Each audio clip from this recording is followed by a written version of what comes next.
Facing issues with your Hisense TV not turning on can be frustrating and inconvenient. If you're wondering how to fix a Hisense TV not turning on, you're in the right place. In this video, I'll guide you through simple and effective troubleshooting steps so that you can bring your TV back to life. Step 1. Check the power source. Ensure your TV's power source is functioning correctly. Double check that the power cord is securely plugged into both the TV and the wall outlet. Sometimes a loose connection is all it takes to prevent your TV from turning on. If your outlet is connected to a power strip or a surge protector, try plugging the TV directly into the wall to rule out any intermediary device issues.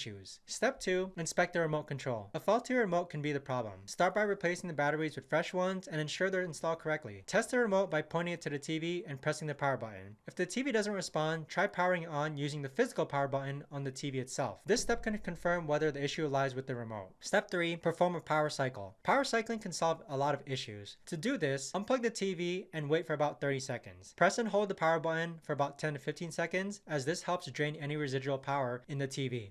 Plug the TV back in and try turning it on again. Step 4. Check for any indicator lights. Hisense TVs often have indicator lights that signal different issues. If it's blinking or off when the TV won't turn on, refer to your TV's user manual for details on what these indicators mean. This could help you pinpoint the problem. Sometimes a blinking light can signify a hardware issue that needs professional attention. Step 5. Inspect the settings. Occasionally, incorrect settings can interfere with your TV's ability to turn on. If you recently updated the firmware or changed settings, revert back to default settings if possible. This requires accessing your TV's menu using the buttons on the side or back of the unit. Step 6. Seek professional help. If all else fails and your Hisense TV still doesn't turn on, it might be time to seek professional help. Reach out to Hisense customer support for further assistance. They may offer more specialized troubleshooting steps or suggest sending your TV in for repairs. If your TV is under warranty, take advantage of any repair or replacement options available to you.